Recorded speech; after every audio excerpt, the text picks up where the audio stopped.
Hey everyone, and welcome to 412 Kids. This is the Pittsburgh Post-Gazette's parenting podcast. My name is Abby Mackey. I'm your host and a Pittsburgh Post-Gazette health writer.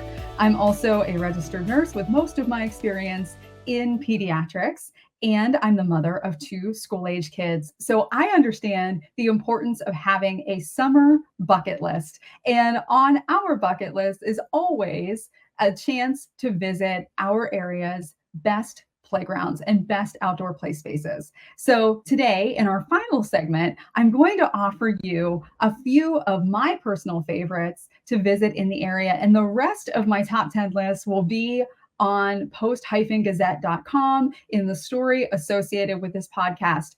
But before we get to that, we are going to talk about playgrounds from some unusual angles. We're going to be joined by an architect, Bea Spoladoro, who is sometimes involved in designing playgrounds or the spaces around them. She was actually involved in designing the space around one of our area's most interesting playgrounds. And she's going to talk about how designers and architects consider those spaces, the types of things that they're trying to accomplish when they think about entertaining families, right? And I will say that since having spoken to Bea, I have already started to appreciate playgrounds and play spaces much differently. So I really look forward to sharing that conversation with you. And then secondarily, we're going to talk to Tim Gebhardt. He is the executive director of the Miracle League of the South Hills. And the Miracle League isn't only involved in baseball. Yes, if you don't know this, the Miracle League is responsible for bringing baseball to children of all abilities, whether they use crutches, whether they're in a wheelchair, no matter what their differences are, they get to play baseball. And that's spectacular. But it's also part of the Miracle League's mission to create spaces where these children can play right with everybody else, which not only benefits those children, but benefits the typical children playing alongside them as well. So we're going to learn a little bit more about what it means to have an accessible playground, how those are designed differently, and really why that benefits everybody in the community. So we are joined by Bea Spoladoro, and she is a principal at Fisher Architecture, but we're going to have Bea explain exactly what she does and her background because it's really special. So go ahead, Bea. Thank you, Abby. I am now a principal at Fisher Architecture, but I was born in Italy, in Milan, in the north, and I've been in Pittsburgh for 12 years. And I was working for a different firm, but now for the past 5 years, I've been working with Eric Fisher, my husband here at Fisher Architecture. And I'm a Pittsburgh enthusiast. I really love Pittsburgh, but I still make time to go back and forth from Italy as much as I can. That's a fun topic anyway. You know, for someone who wasn't born here, you know, you came here at some point, you've been here for 12 years. What are your favorite things about Pittsburgh? Oh, goodness. Well, I would say equally the people and the place. I've always been very lucky meeting certainly like wonderful people since like day one. And actually I came here because I have some family connections. So it wasn't like completely random, but still I'm one of the many Italian cousins. You know, everybody has an Italian cousin somewhere. So I came here, but certainly like people from Pittsburgh and that are in Pittsburgh are very nice. I think also the pace of life and living is it's reasonable enough that makes people also welcoming. You know, if they're not overly stressed, it's nicer to be nice. Right. But also like the fact that coming from Italy, where it's everything is very old and historic, I would say that Pittsburgh has a nice dose of old buildings, old neighborhoods, lots of character, and it's European in many ways. Mostly also because of the influences of the immigrants over the centuries. Right. Very good point. And on the Italian cousins, I totally feel that comment because part of my family is Italian and they live in the Ohio Valley. And when we visit there, everyone's pointing out this person and that person, and somehow we're related. Somewhere, somehow. So I understand that. So Bea and I had a conversation before the one we're having today. And she offered up sort of this mind expanding idea when it comes to playgrounds. And those are my favorite kinds of ideas. And she said, these didn't always exist. Someone had to think of this somewhere along the way. And of course, that's true. I just never thought of it. So, Leah, tell us a little bit about what you know relative to when and how playgrounds even came about. Absolutely, and by all means, this will not be like a super detail, like a fine comb timeline, but we can certainly say that with the industrial age, kids were being employed also in factories, in particular in Great Britain, and as we famously know. So starting then, there was also like a movement at the same time that was like trying to protect children, like we shouldn't be having children like working in factories. So at the same time, then the problem became also, well, so what are we having children to do, right, if they're not working? And what's interesting is like different, in particular also like in Europe, European countries had like different approaches, depending also on like the different situation, like in terms of like work and society at large. But for example, it was in the Netherlands where the first modern playgrounds like really developed, and there was like one architect in particular, Aldo van Eyck, that started creating this playgrounds, like places for kids to play. And that was like an interesting move, because like between what he did and the fact that kids were working in like in the factories, basically there is all like a development where like people were trying to figure out like how kids would play. And at first, what's very interesting to me as a designer, the very first playgrounds basically were empty lots in any development filled with sand. That was it. And the kids were absolutely playing, like at freedom and in safety, right? There wasn't like much to do, but they were having a kick out of it anyways. And they were in a safe place so that, they wouldn't be in the middle of the street or again, like in an unhealthy or an unsafe environment. So, you start seeing like an evolution of the theme from like just like a sandbox, literally, and like creating more also like swings, like that kind of playgrounds. But it's fascinating if you do a little bit of research for yourself. And here we're now moving to the United States at the beginning of the 20th century. There is a collection of playgrounds that are like the most dangerous ways to play with. And there is this very tall structures where people would climb. And then when you're up, I mean, what do you do? But I mean, it's hilarious.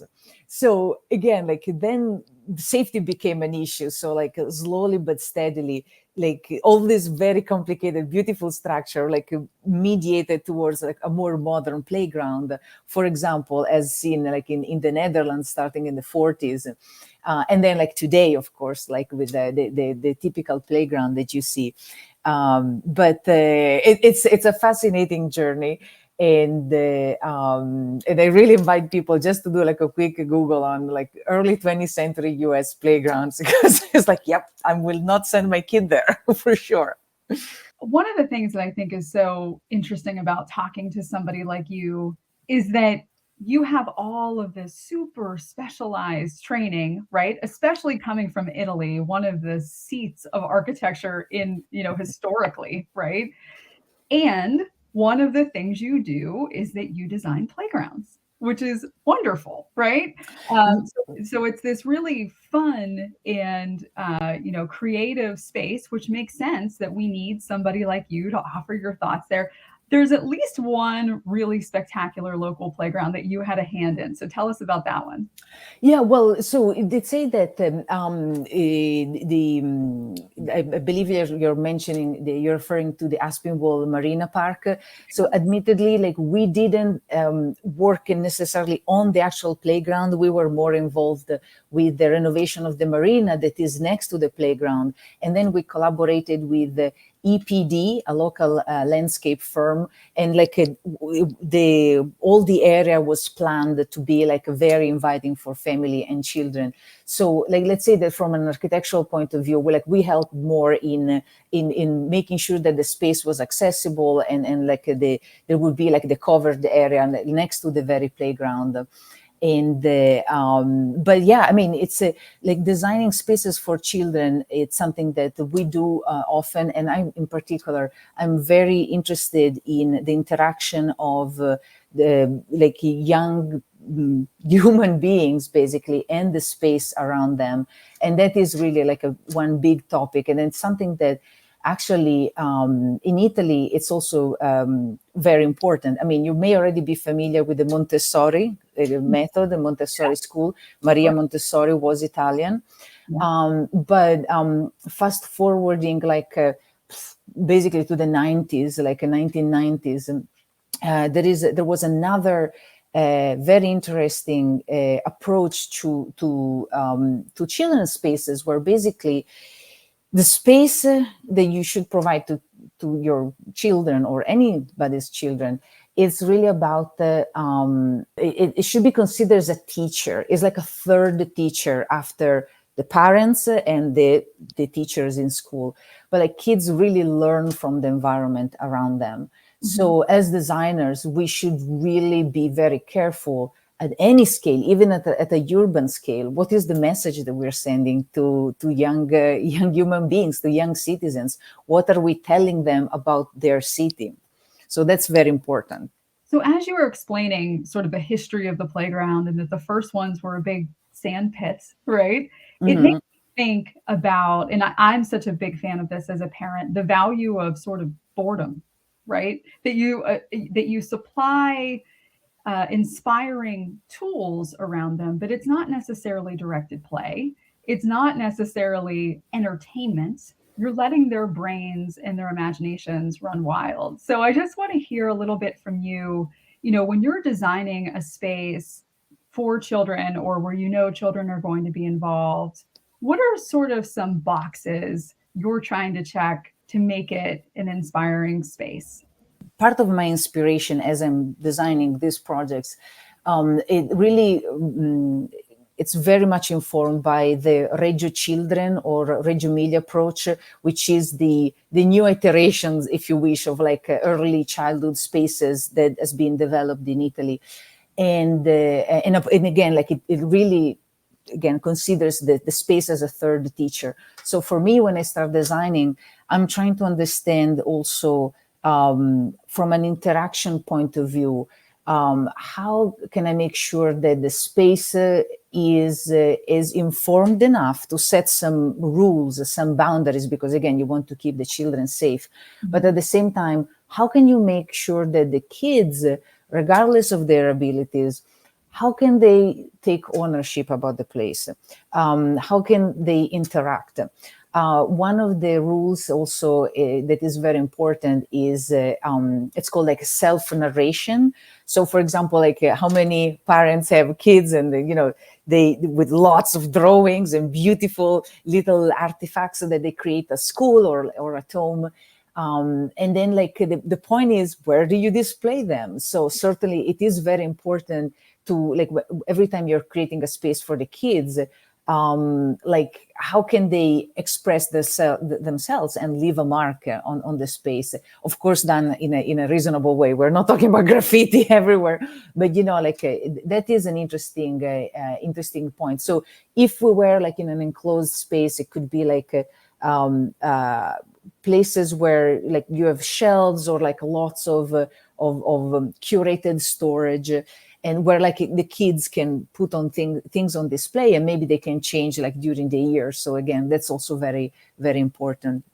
And the other thing that I'm trying to do is also kind of like, we were talking about boredom and so first of all, kids are absolutely great at entertaining themselves. I think as adults we feel like oh, you really need to give like a, a very detailed car or a very detailed doll because they need to be in kids need to be entertained. But the reality is a lot of times kids play with very little. All the make-believe kind of interactions, those are the most precious. So again, like when we design spaces, we are trying to keep them as neutral as possible so that we're not imposing any precondition of what we think the kid would want, but it's more like the other way around. It's like the kids that through their play, they should tell us what they want. And again, it's very, this can be achieved like in a very simple ways. You don't need expensive materials. However, one thing that I would recommend is, again, thinking about accessibility. Not everybody can use the space in the same way, indoors and outdoors alike.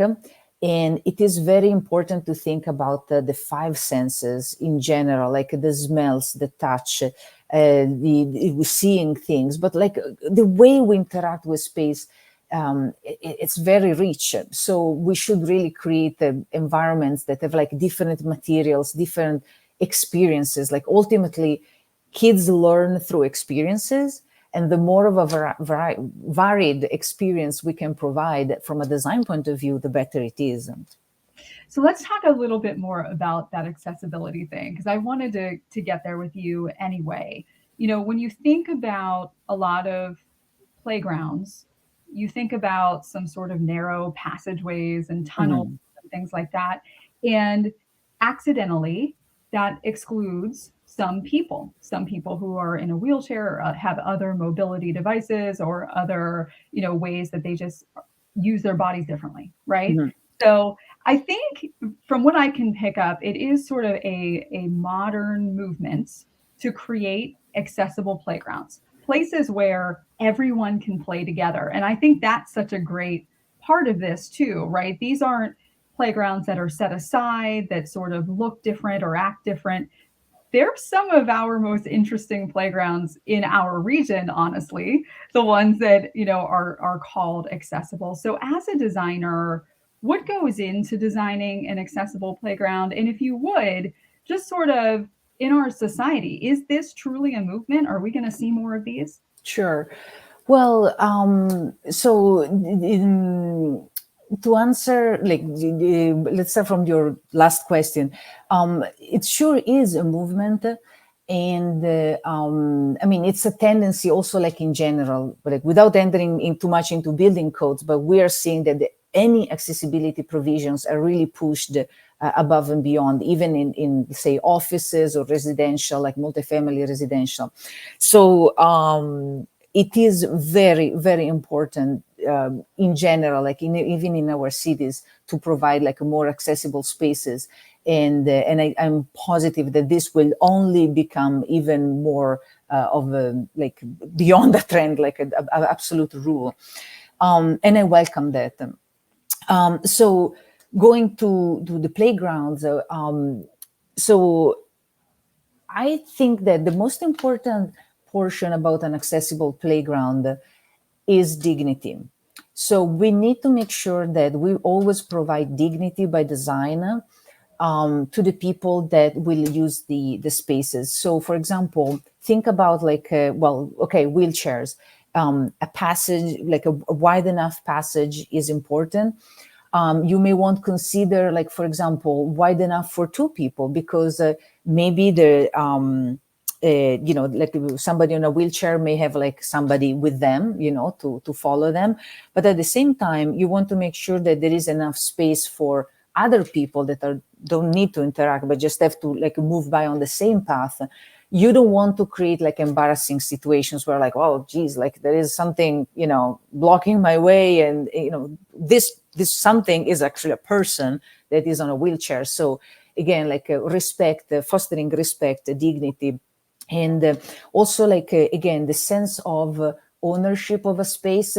um, Wide paths are important, but you also want to make sure that there is no step or obstacle that prevents like somebody on a wheelchair to use to access the space, and in particular access the space without asking for help to somebody else. So again, um, do we have enough space? Is it easy to like operate equipment, for example? Like some people maybe cannot really grasp, like do a tight grasp with their hands. So, you know, can they operate some equipment from a wheelchair? Like, can they spin a pinwheel? You know, whatever it is it within reach? Is it too tall? We have to make sure that everything is as welcoming as possible, and certain things are really determined by the building codes or the traditional American with Disabilities Act guidelines, and other things are common sense. Just like be empathetic, like go to a playground, like know people that have disabilities and see how they're using the space. Incidentally, I have a lot of experience also with senior livings, Mhm. and it's very interesting talking about like also the how the most vulnerable members of our society interact with space. So I think that what can benefit like kids, what can keep kids safe, can also help elders in being safer. And I'm not saying like they have to go to a playground as well, but one interesting trend that you're also seeing, that a lot of time wherever there is a space for a playground, you will find some equipment also for adults. Have you ever seen those gyms where you can do a little bit of exercise? Uh-huh. And again, you don't need to get like it's not like a Peloton, for goodness sake, but it's something that is swinging just enough to keep you going. So again, like accessibility is very important, and the more we increase it, the more successful the space will be across all ranges of society. And this is a personal opinion, of course, but I love the playgrounds that have the adult oriented sort of exercise equipment. First of all, my kids like experimenting with it and it leads to interesting conversations, right? But for me personally, that beats the heck out of just standing there, right? Or Absolutely, they don't go sit absolutely. with me the whole time, or they meet up with friends or whatever it is. I love the idea that I can see them. That's part of the design, right? That you're still right there. You can keep your eyes on your children, but you get to do your own thing. Absolutely. And you know, this also reminds me another interesting topic about safety, for example, for playgrounds. Playgrounds, so first of all, if you think about playgrounds, they're like a mini version of a city, right? Or like a neighborhood. There is like the castle, there's the bridge, there, those are the typical things we find. Yeah. Because in a way, we want kids to grow as little mini residents, right? Like, so like interact with other kids and understand the good manners and, wait for your turn, help others and all of that. So it's a mini version of a city. And so basically, a city is very successful when, or like neighborhoods are very successful when they're used as much as possible, like a morning, midday, and evening, right? Like we call it like basically like all eyes on the street. Like you want as many people interacting with the neighborhoods, the streets, but also playgrounds as much as possible. So if you're introducing also like some tools for adults, for example, like adult play equipment or gym equipment. What you can imagine is that in the morning you will have a lot of kids, maybe even in the afternoon, but maybe after hours you will have professionals that, they will go for a little run, they will stretch a little bit. And all in a sudden, even if the playground is not occupied by kids, is occupied by somebody that is using the space in the proper way. And again, maybe it will, if somebody uh, doesn't have like a good intention, so to speak, maybe doesn't go to the playground and makes a disaster, like a vandalism, because there are other people that are using the equipment, even if there are no kids. So they were like, okay, this space is used, some people are here, people care about the space, so I'm backing off, I'm going to do disaster somewhere else, or maybe I will use the gym instead. Even better. Yeah. Now, just the last thing, Bea, I think it's interesting going back to the idea that playgrounds didn't always exist, right? And that when they started to, they were sort of an escape for children who were previously put to work, right? I think in a way we can view them as an escape now for children from electronic devices or things that keep them sedentary, right? Yes. That's kind of a big responsibility for people like you to say, I'm going to create this space that is an oasis for children.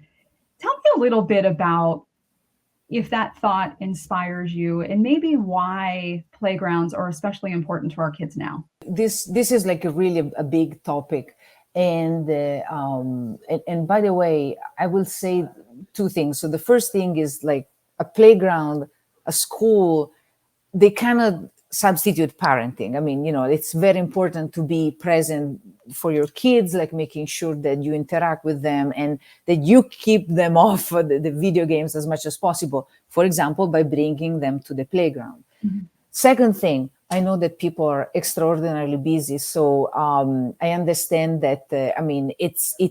It takes a lot of energy to keep kids entertained. So those things said, huge respect for parents.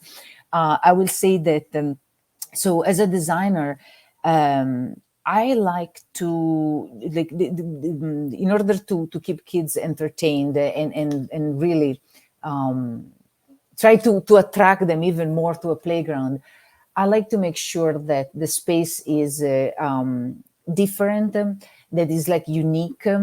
But again, at the same time, unique, not in a very over-designed way.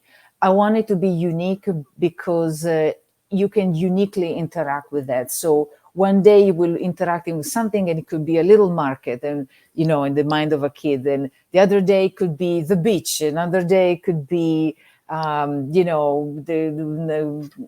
school, whatever it is. So it's very important to create spaces that the kids can interpret themselves. And that, again, will beat the boredom effect, because like if you keep going back to the same park that looks like the same, typical park that you can find anywhere else with the same little plastic box with the same colors. I mean, after a while, kids are like, well, I know this, I've done this before. But like personally, even like in my experience, I think that anything that allows kids to climb, to maybe like there is like some wobbly, things that keep you in movement, those are very interesting. And then they can look like a castle, they can look like a horse, a flower, something like very specific. That is fine. But it's also much more fun as a designer to create something that is a little more abstract maybe and can be interpreted in different ways by anybody, really. Bea, I love that we talked about playgrounds in almost a technical way with you and in an artistic way with you. I think that those things are sort of overlooked elements of playgrounds as parents, as caregivers, when we think about where we want to take our children. And we're about to head off into summer with hopefully lots of free time. So thank you for all of your expertise on that. Thank you, Abby. It was a pleasure. Okay, so we are joined by Tim Gebhardt. He is the executive director of the Miracle League of the South Hills. So this is an organization that is national, I believe even international, the website says. But locally, they are sort of independently operated, and Tim is a part of the one in Upper St. Clair. So we're so glad to have him to talk with us about what they do, and specifically the playground. So welcome to the show, Tim. Oh, thank you so much for having me. I appreciate it. My pleasure. I'm going to read right from the website. One of the mission statements is to promote the construction of special facilities that meet the unique needs of Miracle League players and families. So, obviously this organization allows people with all abilities to play baseball. But then somewhere along the line, they added this special facilities part, which I think includes playgrounds, right? Yeah, absolutely. I think that's a major part of it, right? Because getting kids together through play is one of the best things that you can do to include everyone. Everybody loves to play. All kids love to play, no matter what your ability is. And so, through our special facilities and through the special adaptations that we make to playgrounds, it's not just for kids with special needs, but it's so everyone can enjoy it at the same time, and it brings that inclusion together.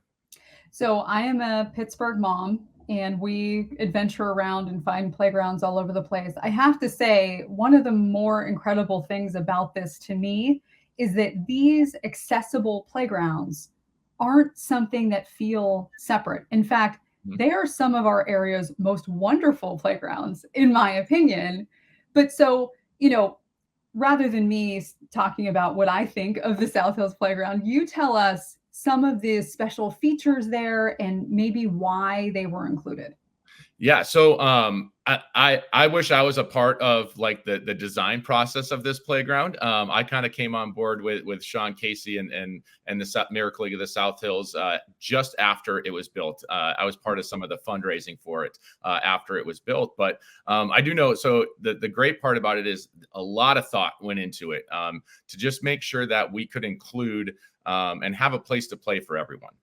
For example, you'll see plastic slides and metal slides at our playground. Kids with ocular issues can't go down the plastic slides because of the static. So there's a slide there that they can go down, for that. We built a Clemente bridge that kind of bridges the gap between, one of the big slides and some of the little slides, but it's wide enough. So that way, if two kids with walkers or wheelchairs were up there and wanted to go stand on the Clemente Bridge and watch a Miracle League game, it's wide enough for them to get past each other. And so just a lot of, when you think of a playground and, it's how do you include everybody? A lot of thought went into it, when it comes to those small details. And then obviously the sensory games, so there's sensory games, there's a lot of different things to touch, to feel, that provides opportunities for kids with autism but they're also great fun games for a typical kid that would want to come and play with a kid with special needs. And about the width of the Clemente Bridge in particular, that's something that the architect referenced too that I would never have thought about. It's not just about being wide enough so a walker or a wheelchair can get by, but so they can get by each other. So no one ever has to look at each other and goes, oh, this kid in the walker, he's taking up the whole space. It's never that way. Yeah, no, absolutely not. Yeah. You see sometimes, when it's not built that way, all right, I got to go all the way back down, and come all the way back up. It almost like let traffic through. But it just provides that opportunity for, just inclusion, and just allowing kids to play at their pace. Now, I think a lot of Pittsburghers are aware of who Sean Casey is, but can you just tell us a little bit about Sean's background and why the Clemente Bridge and his involvement with the Miracle League really is not an accident? Yeah, Sean Casey, former, all-star in the big leagues, played 12 years, mostly known, in Cincinnati as a Cincinnati Red, as a Cincinnati Reds Hall of Famer. But he did get traded to the Pirates, so he did have a little bit of time here in Pittsburgh, in his hometown, before he went on and played in the World Series in Detroit, and then finally ended his career in Boston. So he, when he retired, he wanted to do something back in his community. He's from Upper St. Clair. He's from the South Hills. He grew up, his parents still live in the same house, that he grew up in. And so when he retired, this was a community that, he wanted to start his charity in. And so his roots are here. He's been, he's a Pittsburgher. And the one thing that he did when he started the Miracle League of the South Hills and started fundraising, because it takes a lot of money to do to build these facilities, and he could have easily went to, his buddies in the big leagues and, all his connections that he had, but he wanted this organization and this playground in particular, to be a Pittsburgh, he wanted Pittsburgh to have their hands on it. Right. And so he went to Pittsburgh organizations. He went to Pittsburgh neighborhoods. He went to, Pittsburgh people to raise the millions of dollars that it took essentially to build it. And then that's also the partnership that we have with the township. He wanted to make sure the community was a part of this field. It wasn't just for, his charity, but the field is open to play, for anybody that wants to play when the Miracle League doesn't have games scheduled. The playground is open, for everyone to come and enjoy. And the greatest part about it, as the director of the Miracle League, is you'll see other communities just coming, to Upper St. Clair because of what has been built there. Our participants alone for registrations represent 60 different zip codes in the South Hills, and West Virginia and Ohio. So people are coming just to play in our organization from so far away. But it's all because of Sean Casey and his dream and his vision to make this a Pittsburgh community, and make sure they had their hands on it and wanted to make sure that it was a facility that they respected, right, and took pride in. Yeah. And, it's funny, in a wonderful way, Sean is terrible at retirement, because not only is he doing this, right, he went back to coach for the Yankees last year, right? So he's one of those people that can't sit still, but, I'm one of those too. So yeah, absolutely. Yeah. Go to the Yankees. Let's start a podcast. And it was first weekly now, but now it's daily. So trying to get him on the phone is a little bit difficult these days, but that's okay. That's okay, with good reason. Yeah. So just on the concept of representation, you see it all through the imagery in that playground, right? There's a stack of newspapers. There's baseball stuff everywhere. We have the bridges that remind you of Pittsburgh. There's even a dinosaur part. What kid doesn't love dinosaurs? There's a boat which reminds you of the rivers. It's just everywhere.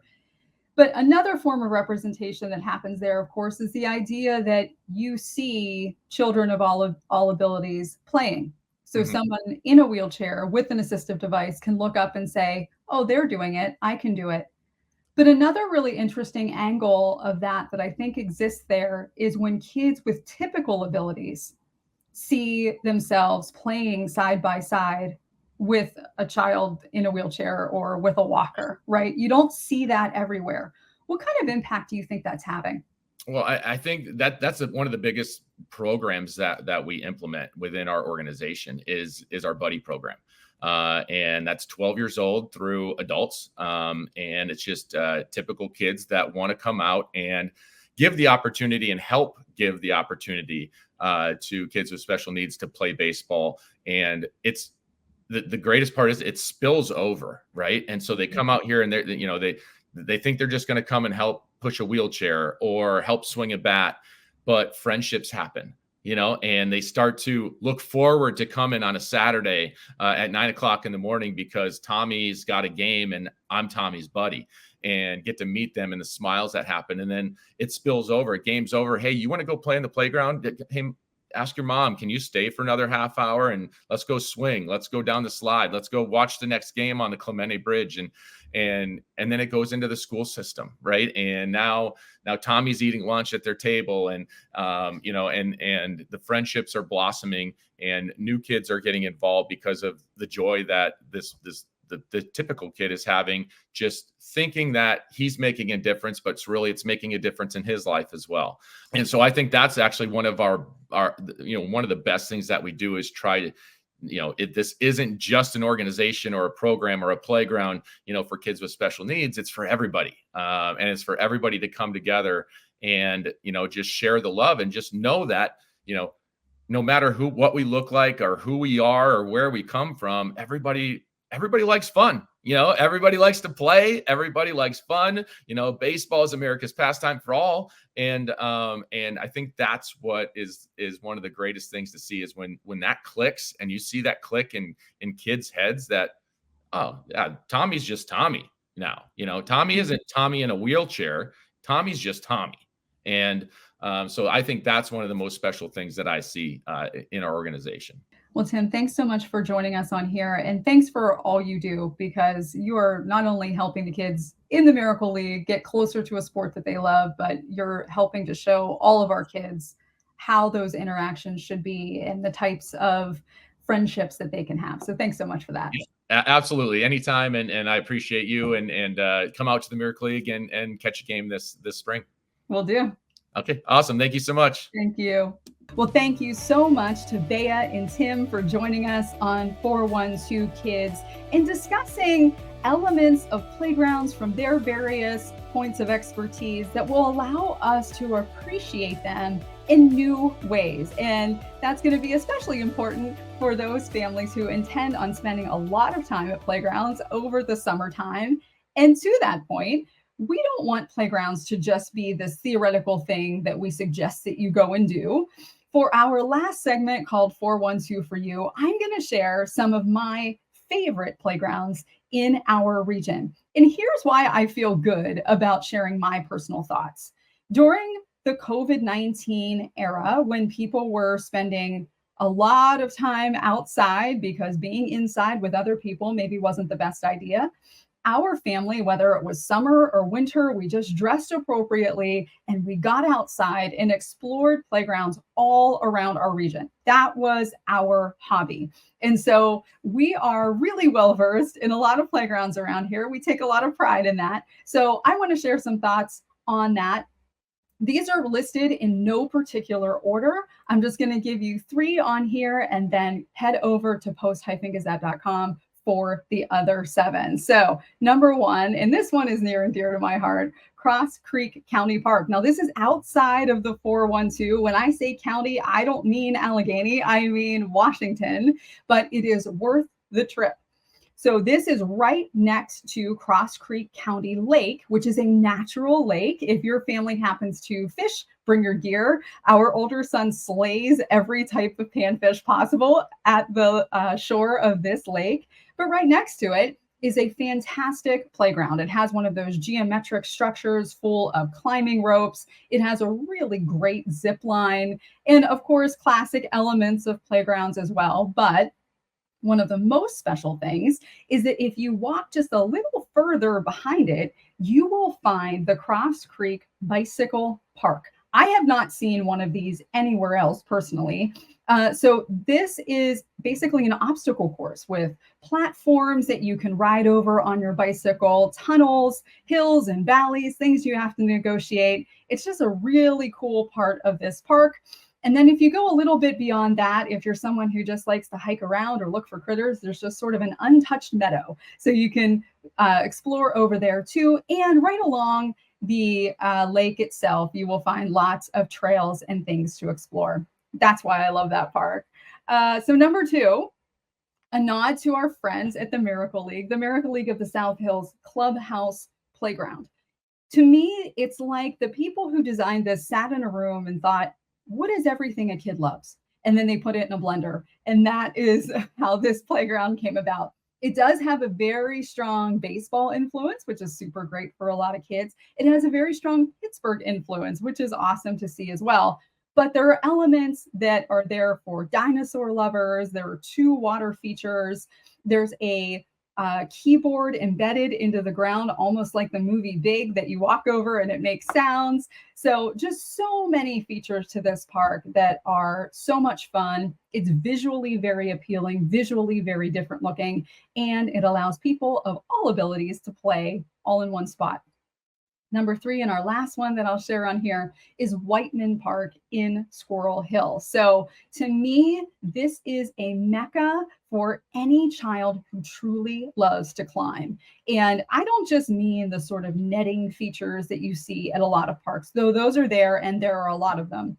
There's sort of a tightrope sort of feature. There's a central tall structure that has a lot of rock climbing holds and things like that. So if you have a very gross motor oriented type of kid, this is a great park for you. It also has a rain garden and a lovely little wooden pathway that goes through it. There's a basketball court right there.